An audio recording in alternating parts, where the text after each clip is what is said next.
Hi hello నమస్తే, నేను మీ Shiva, ZPHS లగడారం art teacher. పిల్లలకి విద్యతో పాటుగా ఆటలు పాటలు, విజ్ఞాన విహారయాత్రలు, సాంస్కృతిక సంబంధించినటువంటి ఆట పోటీలు అన్నీ కూడా అవసరమే.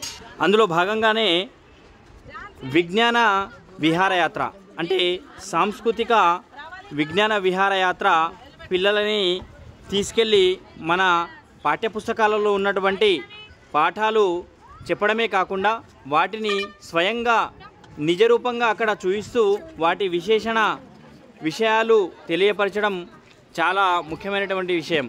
ఇలా తెలియజేస్తే పిల్లలకి ఆ మైండ్లో పాఠాలు వినడంతో పాటుగా అక్కడ చూస్తూ ఉంటే అలాగే గుర్తుండిపోతాయి. అందులో భాగంగానే జిల్లా పరిషత్ ఉన్నత పాఠశాల లగడారం జెడ్పిహెచ్ఎస్ లగడారం నుండి కూడా విజ్ఞాన విహారయాత్రల సందర్భంగా మొట్టమొదటగా స్వర్ణగిరి దేవాలయం మనకి హైదరాబాద్లో ఉంటుంది. తర్వాత మేడారం తర్వాత వరంగల్లో ఉన్నటువంటి వేయి స్తంభాల గుడి, జూ పార్క్, ఇలా తదితర స్థలాలను చూపించి వారికి తిరిగి తీసుకురావడం జరిగింది. ఇప్పుడు మన వీడియోలోకి వెళ్ళినట్లయితే సాయంత్రం కావస్తుంది, 4:30 దాదాపుగా. జెడ్పిహెచ్ఎస్ లగడారం నుంచి మనకి వీడియోలో కనబడుతుంది కదా, అక్కడి నుండి బస్సు వచ్చేసింది స్కూల్కి. ఇదంతా స్కూల్ గ్రౌండు. ఇందులో ఫస్ట్ బాలు మొత్తము మనం ఒక ప్రింట్అవుట్ తీసుకున్నాము. ఆ ప్రింట్అవుట్ తీసుకొని వారిని పేర్లు చదువుతూ ఒక్కొక్కరిని ఎక్కిస్తున్నాం. ఈ వీడియోలో చూస్తారు కదా, అట్లా మొత్తము పిల్లలతో సార్లతో కలిపేసి 61 మంది కావడం జరిగింది. ఇక్కడ మన ప్రధానోపాధ్యాయురాలు జయలక్ష్మి మేడం గారు మన కొబ్బరికాయ కొట్టేసి పూజ చేయడం జరిగింది. తర్వాత మన రమేష్ సార్ అగరబత్తీలు ముట్టించిండు. ఇక తర్వాత మెల్లగా ఇదంతా స్టాఫ్ అన్నట్టు బస్సు ముంగట నిలవడం కదా, ఈడికెంచిగా స్టార్ట్ అవుతుంది. హలో హాయ్, జెడ్పిహెచ్ఎస్ లగడారం నుండి ఎడ్యుకేషనల్ టూర్గా వరంగల్కి బయలుదేరాం. దాదాపుగా ఇప్పుడు 4 కావస్తుంది. 4 గంటలకి జిల్లా పరిషత్ ఉన్నత పాఠశాల లగడారం నుండి వరంగల్కి టూర్గా బయలుదేరుతున్నాం. ఇక మెల్లగా బయలుదేరినాం. ఆ చల్లగా వాతావరణం, సాయంకాల సమయం చూస్తున్నారు కదా, బస్సులో మొత్తం ఫుల్ అయిపోయినరు. సీట్ కోగలు కూర్చున్నారు. ఇక నిలబడ్డాడు చూడండి రమేష్ సార్. ఇక అందరు సార్లు కూర్చున్నారు, పిల్లలు. ఇక వాళ్లకు ఫ్రీడంగా వదిలేసినాం. ఎంజాయ్ చేస్తూ ప్రశాంతంగా బస్సు పాఠశాల నుండి బయలుదేరింది. దాదాపుగా లగడారం నుండి బయలుదేరిన తర్వాత 1:50 నిమిషాలకి మన స్వర్ణగిరి దేవాలయానికి చేరుకోబోతున్నాం. ఈ వీడియోలో చూస్తున్నారు కదా, ఇగో దూరం నుండి స్వర్ణగిరి దేవాలయాన్ని దర్శించుకోబోతున్నాం. దాదాపుగా 1:50 సమయం పట్టింది. దగ్గరికి వచ్చేసాం. ఈ స్వర్ణగిరి ఆలయం యొక్క విశిష్టత తెలిసినంత వరకు మీకు అందించే ప్రయత్నం చేస్తాను. మన ఈ స్వర్ణగిరి దేవాలయం శ్రీ వెంకటేశ్వర స్వామి దేవాలయం, కలియుగ ప్రత్యక్ష దైవం శ్రీ వెంకటేశ్వర స్వామి దేవాలయం తెలంగాణ రాష్ట్రం యాదాద్రి భువనగిరి జిల్లా భువనగిరి సమీపంలో మానేపల్లి హిల్స్లో నిర్మించబడింది. ఈ ఆలయం శ్రీ వెంకటేశ్వర స్వామికి అంకితం చేయబడిన హిందూ దేవాలయం. మానేపల్లి చారిటబుల్ ట్రస్ట్ ఈ దేవాలయం నిర్మించగా చిన్నజీయర్ స్వామి గారు చేతుల మీదుగా మార్చి 2024 ప్రాణప్రతిష్ఠ జరిగింది. ఇది విశేషాలు తెలుసుకున్నట్టయితే త్రిదండి చిన్నజీయర్ స్వామి వారు మంగళ శాసనములతో స్థానిక వ్యాపారవేత్త మానేపల్లి రామారావు సారథ్యంలో నిర్మించారు. సుమారు 22 ఎకరాల ప్రాంగణంలో స్వర్ణగిరి అని నామకరణంతో కొండ మీద శ్రీ వెంకటేశ్వర స్వామి ఆలయం పాంచరాత్ర ఆగమ తెన్నాచార్య సంప్రదాయమును అనుసరిస్తూ ప్రాచీన శిల్పశాస్త్ర రీతులను అవలంబిస్తూ యాదాద్రి తిరుమల దేవస్థానం రూపుదిద్దుకున్నది. ఇంకా విశేషాలు చాలా ఉంటాయి. మనకు తెలిసినంత వరకు మీకు అందజేసే ప్రయత్నం చేశాను. ఇక్కడ మొత్తానికి స్వర్ణగిరి దేవాలయానికి చేరుకున్నాం. పిల్లలు దిగినరు, లైన్గా దర్శన నిమిత్తం పంపిస్తున్నాము.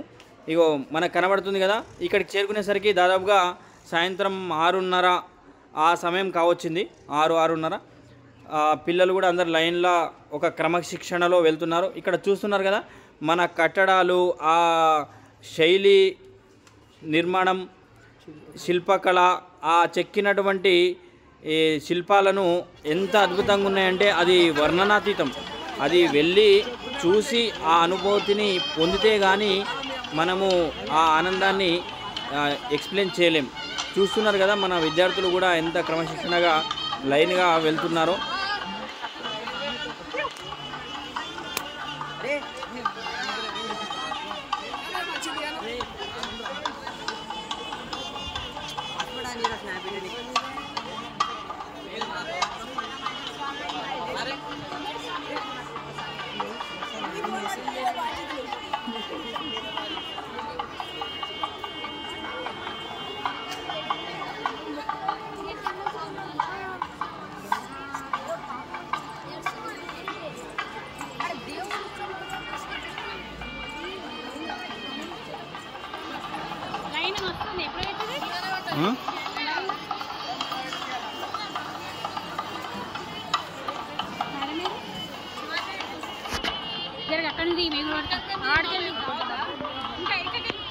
దాదాపుగా గుడి దగ్గరికి వచ్చేసాం. స్పెషల్ దర్శనం వచ్చేసి 300 అని ఉంది.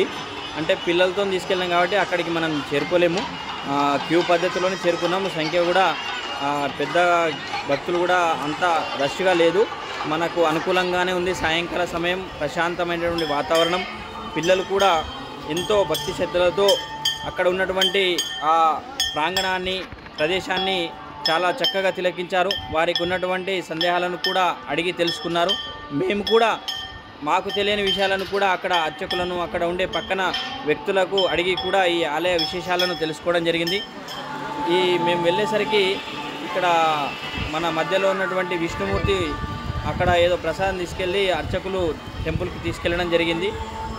చూస్తున్నారు కదా అక్కడ ప్రశాంతమైనటువంటి వాతావరణము. ఆ మధ్యలో జలంలో విష్ణుమూర్తి శయనించడం ఈ చూస్తుంటే అసలు వర్ణనాతీతంగా ఉంది. చాలా అద్భుతంగా ఉంది. ఇప్పుడు తర్వాత లోపలికి ఫోన్లు తీసుకొని పోనీయరు కాబట్టి బయటనే పెట్టేసినాం. లోపల దర్శనం చేసుకొని మళ్ళీ బయటికి వచ్చేసినాం. బయట కూడా అందరం గ్రూప్ ఫొటోస్ పిల్లలతో కూడా దిగినాం. పిల్లల ఫోటోలు కూడా తీసినాం. అంతా అక్కడ వాతావరణాన్ని దాదాపుగా పిల్లల ఆనందం అనేది వాళ్ళ అనుభూతిలోనే వ్యక్తపరిచారు. ఒకటి చెప్తే అర్థమయ్యే విధంగా లేదు. చాలా అద్భుతం, వర్ణనాతీతంగా ఉందన్నమాట.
జై శ్రీమన్నారాయణ. శ్రీవారి భక్తులకు మనవి. భక్తులు తాము తీసుకువచ్చిన కొబ్బరికాయలను శ్రీగరుడు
మెల్లిగా మూవ్ అండి.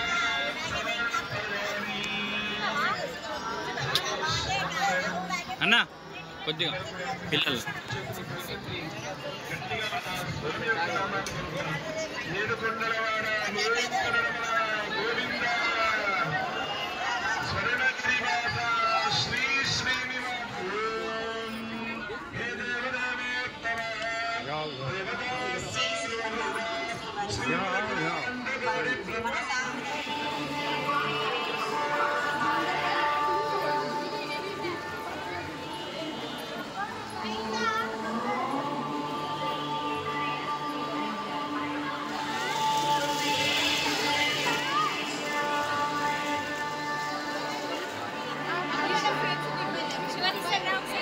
అబ్బాయిలు లేరుగా మేడం.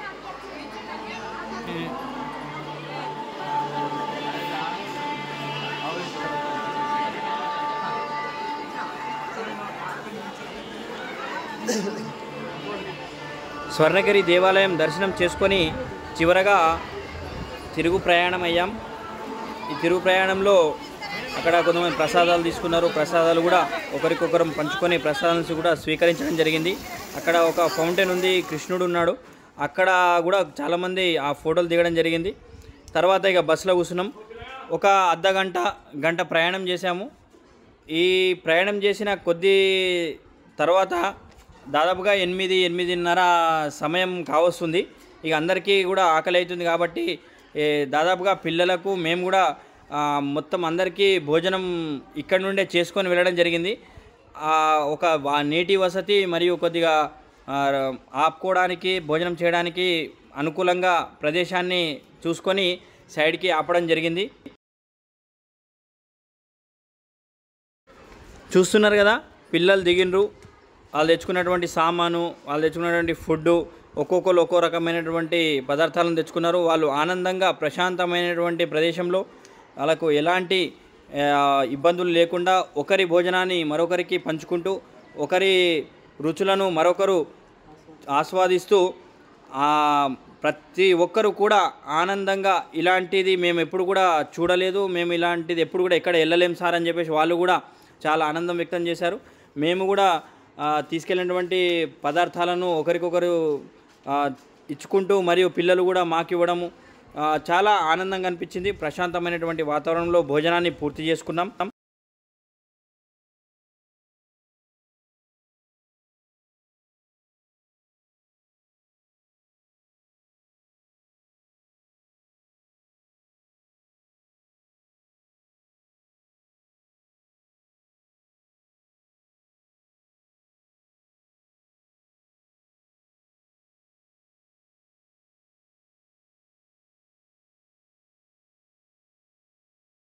హాయ్, ఇప్పుడే మనము స్వర్ణగిరి దేవాలయం దర్శనం పూర్తి చేసుకొని నెక్స్ట్ యాదగిరి మరియు నెక్స్ట్ ములుగుకి వెళ్తున్నాము. ఆ వెళ్ళే దారిలో భోజనం సమయం అయింది కాబట్టి ఆకలి అవుతుంది ఆయనకి.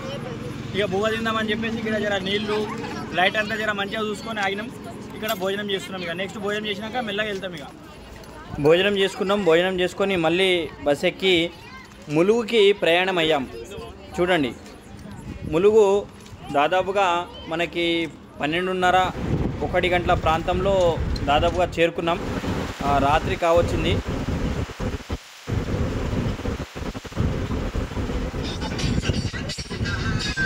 దర్శనం చేసుకోండి. అక్కడ సమ్మక్క కాడికి పోరు. ప్రతి ఒక్కరు ఇక్కడ దర్శనం చేసుకున్నాకనే ఆ అరవడికి పోతారు. ఇంకా ఈమె దేవత అన్నట్టు. ఏం దేవత? అక్క. సమ్మక్కకు అక్క. అక్క ఏమంటారు ఇక్కడ? ఈమెనా? గట్టమ్మ. గట్టమ్మ అంటే అక్కడికి పోవాలంటే కంపల్సరీగా ఇక్కడ కొబ్బరికాయ కొట్టి ఇక్కడ పూజ చేసుకొని పోవాలి. ఎవరైనా ఎంత రష్ ఉన్నా ఏమున్నా రష్ ఉన్నా ఇక్కడ ఆపంది పోరు. ఓకే, అది ఎప్పటి నుంచి వస్తుంది ఇట్లా? పూర్వం జలవం కాడ నుంచే ఉన్నది. ఆమె సమ్మక్క పుట్టిన కాడ నుంచే ఈమె చుట్టూ 4 పక్కల 12 మంది వీళ్ళు ఆమెకు వరదేవతలు. ఓకే, ఈమె అక్క అన్నమాట. అక్క. సరే అమ్మా.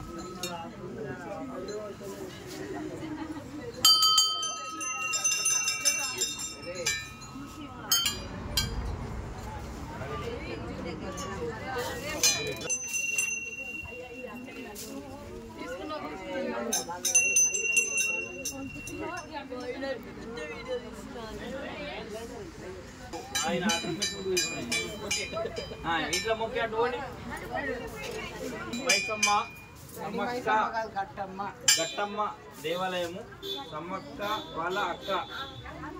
అయితే అక్కడ సమ్మక్క సారలమ్మ దర్శించుకునే ముందు ఇక్కడ కంపల్సరీగా దర్శించుకొని అక్కడికి వెళ్ళాల్సిందే. నీకు ముందు పంపించలేదు మిమ్మల్ని ముందు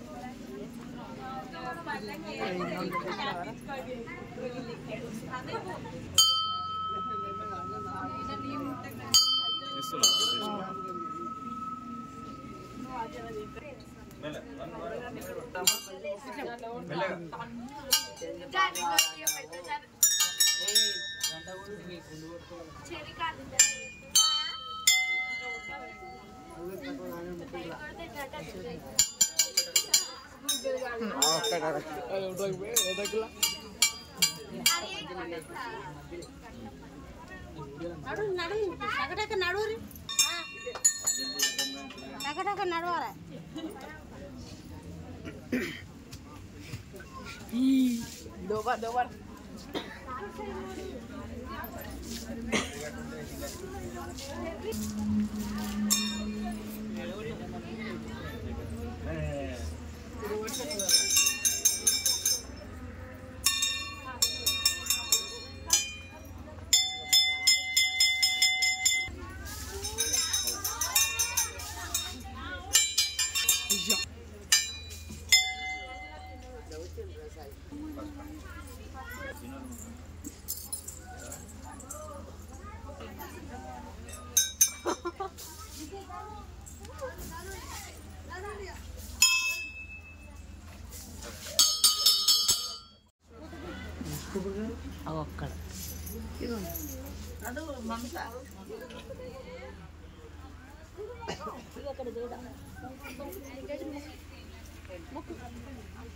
చూసారుగా ఇందాక కట్టమ్మ దేవాలయం గురించి మనము వారి అర్చకుల మాటల్లోనే విన్నాం. సమ్మక్క సారలమ్మ వారి అక్క కట్టమ్మ తల్లి.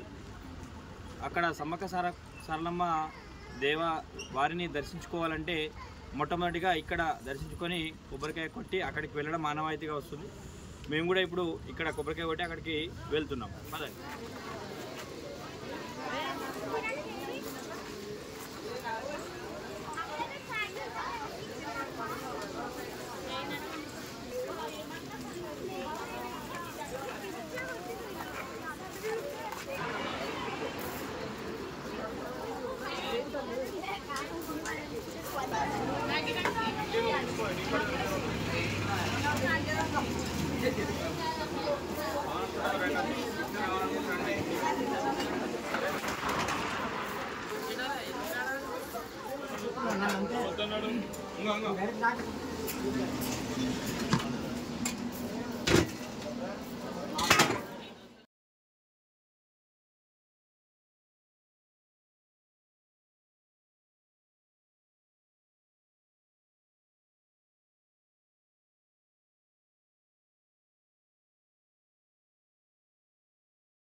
లేట్ పట్టుకొచ్చి అంటే ఎట్లా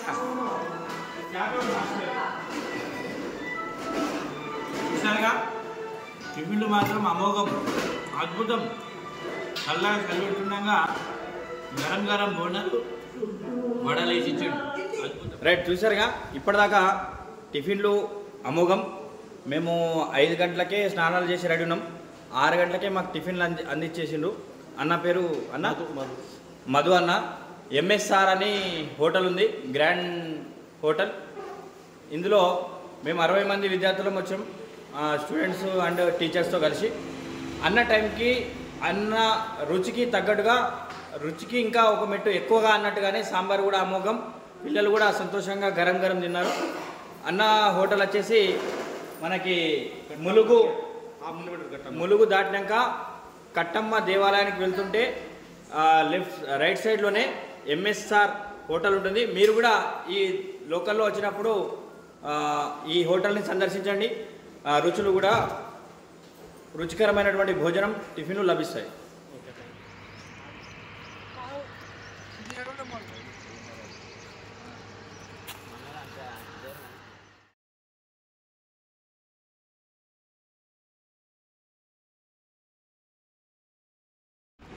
సమ్మక్క సారలమ్మ దగ్గరికి పోతున్నాం. ఇది జంపన్న వాగు, నీరు ఎండిపోయింది, దాదాపుగా దగ్గరికి వచ్చేసాం. ఇది ఇప్పుడు జాతర కాదు కాబట్టి కొద్దిగా వాతావరణం అంతా కొద్దిగా ప్రశాంతంగా కూల్గా ఉంది.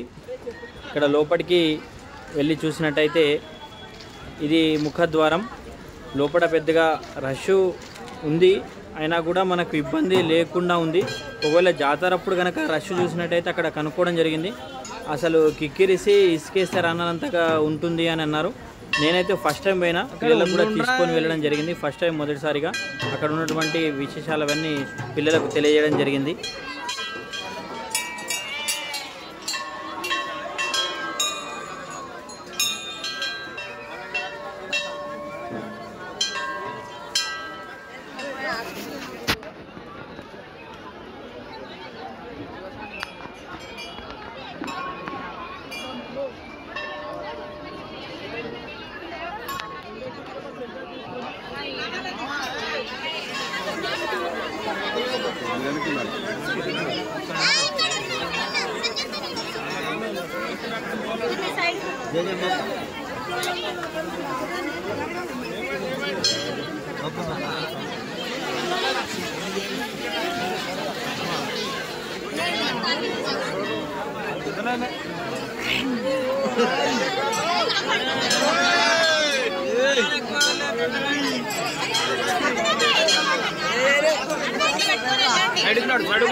అరే అట్లా నడువుని బేటా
ఇట్లా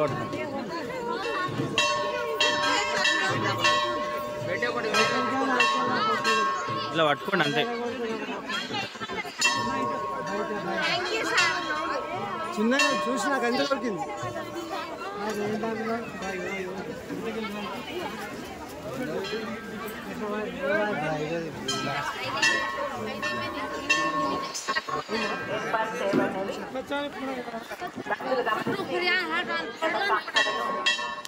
అక్కడ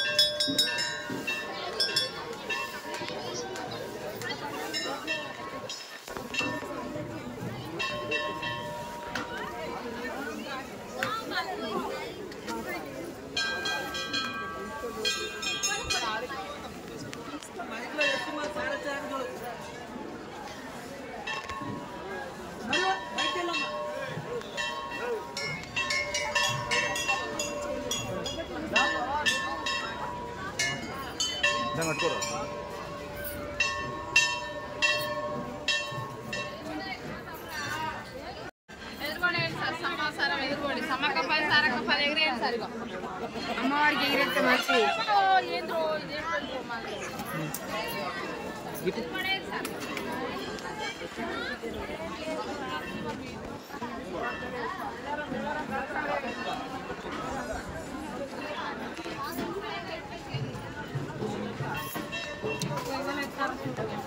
ఏంటన్నట్టమ్మా ఎగిరేస్తారు అంతేనా? అనుకున్న కోరిక ఎదుర్కొనేది.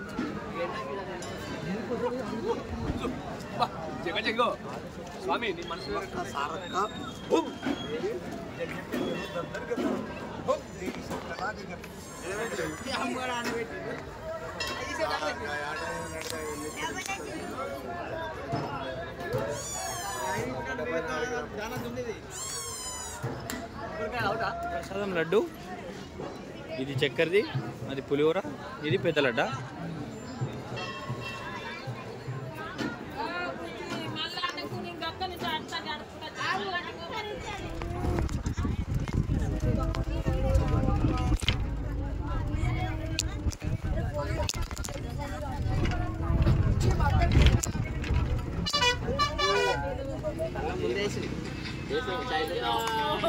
సమ్మక్క సారలమ్మ దర్శనం చేసుకొని ఇక రిటర్న్ తిరుగు ప్రయాణం అయ్యాం. వరంగల్ పోదామని చెప్పేసి హనుమకొండ రామప్ప 1000 స్తంభాల గుడి పోదామని చెప్పేసి బయలుదేరినాం. దారి మధ్యలో ఛాయ్ తాగదామని అందరం దిగినాము.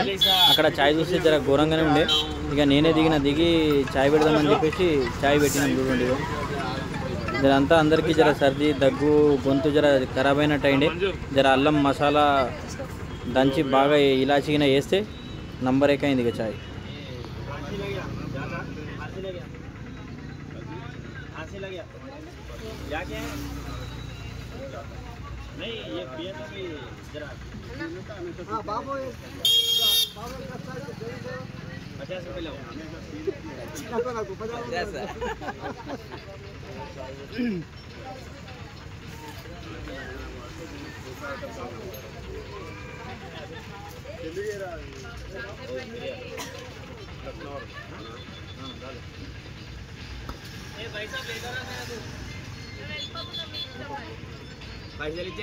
ఛాయ్ తాగేసి మెల్లగా బయలుదేరినాం. ఇక హన్మకొండ లక్నవరం పోదాం అనుకున్నాము.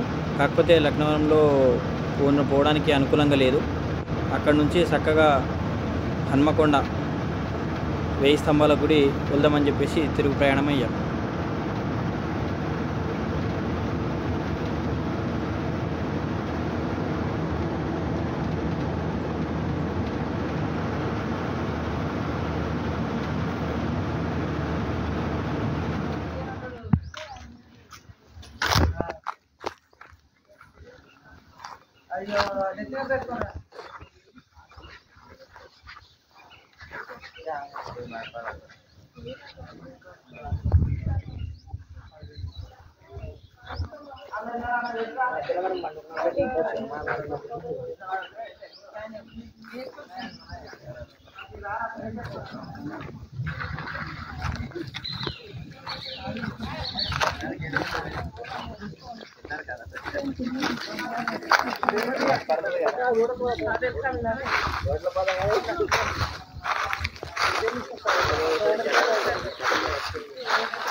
కానీ తొందర కానీ